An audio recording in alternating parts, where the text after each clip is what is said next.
'Twas the night before Christmas, and all through the ward not a flat earther was stirring, not even Puget word. The shilts were all hung by the chimney with care, in hopes that Jeranism soon would be there. The flat earthers were nestled all snug in their beds, while visions of vanishing points danced in their heads. And I was all snug in my equatorial mount, taking weight off my feet, seems those flat shoes caused gout. When out on the lawn there came a noise that did startle. I sprang out of my mount to see fellow Flatty D. Marble. His van was parked by the trash cans below, while out stumbled another. It was Flat Out Hero. More rapid than eagles, the flat earthers they came. He whistled and shouted and called them by name. Mark Sargent, Tom Bishop, Mr. Thrive and Survive. Hey Oakley, hey Ranty, see if Dubé is alive. To the top of the porch, to the top of the wall. Now flat away, flat away, flat away all. But sir, said Rod Skiba, that doesn't even make sense.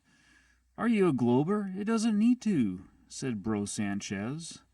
And then in a twinkling I heard on the roof a crashing and smashing that sounded aloof. As I drew in my head and was turning around, down the chimney came Robotham with a leveling bound. He was dressed in his shant from his head to his foot. His chest was adorned with flat earth logos to boot. A bag of lasers and levels was flung on his back. Rad Vlad said there's something wrong with him as he opened his pack. His eyes, oh how deceiving, his dimples how merry. His cheeks were like roses, a flat legend most very. Out of his pack he pulled all sorts of gear. Levelators, vanishometers, and a very nice flesh ear.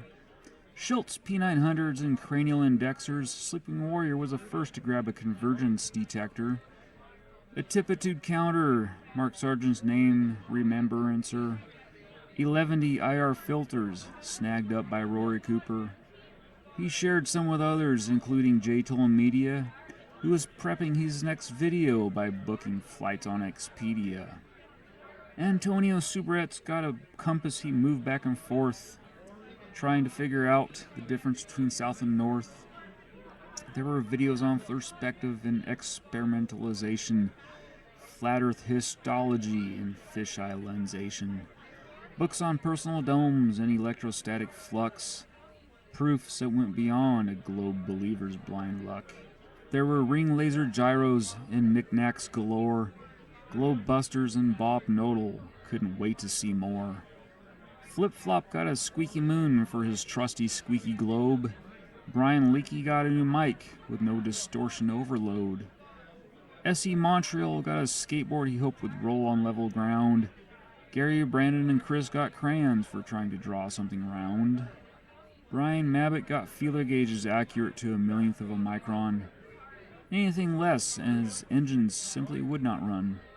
Witsit got a gets it that he couldn't quite get. A signed copy of Galinsky went to Gleam, he was happier yet. The latest albums by B.O.B. and Odd TV 2. It was the flattest of flat parties, there was so much to do.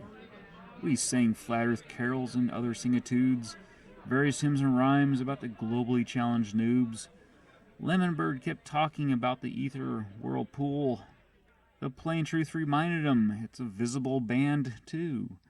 After some time of playing with our gifts, upvoting our videos and networking tips, they all stumbled out the door towards Marble's van parked outside.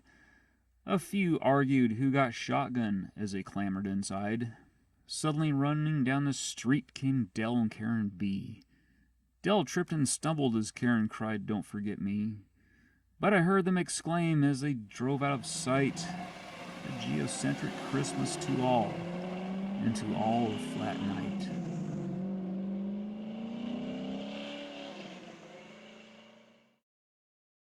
The tipitude counter, Sergeant's name, remembrancer.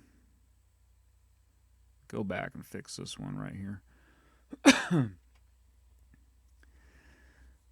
A tipitude counter, Mark Sargent's name, A tipitude counter, Mark Sargent's name, remembrancer.